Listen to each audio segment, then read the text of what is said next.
جوزي اتجوز عليا بفلوسي، ولما رجع من شهر العسل اتصدمت اني بعت القصر اللي كان ناوي يسكن فيه هو وعروسته.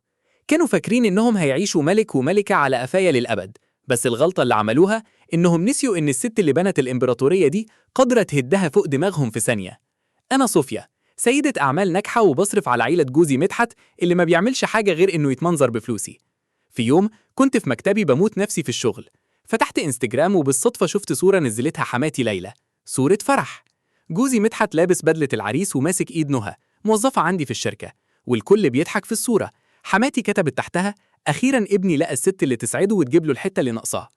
لما كلمتها أواجهها قالت لي ببرود: يا صوفيا انتي ما بتخلفيش ونهى حامل، ابعدي عن طريقهم بقى. في اللحظة دي ما اتدمعتش، أنا فقت.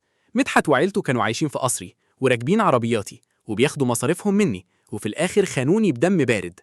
ما ضيعتش وقت، كلمت المحامي بتاعي وقلت له: بيع القصر اللي في التجمع فورا بأي تمن، واسحب كل الفلوس من الحسابات المشتركة، والغي كل الكروت اللي مع مدحت.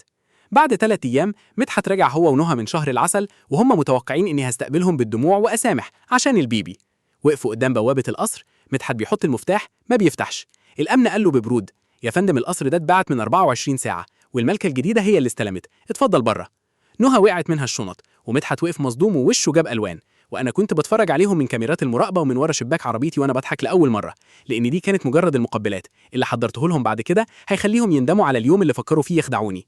تفتكروا صوفيا عملت ايه في نهى لما راحت الشركه تاني يوم؟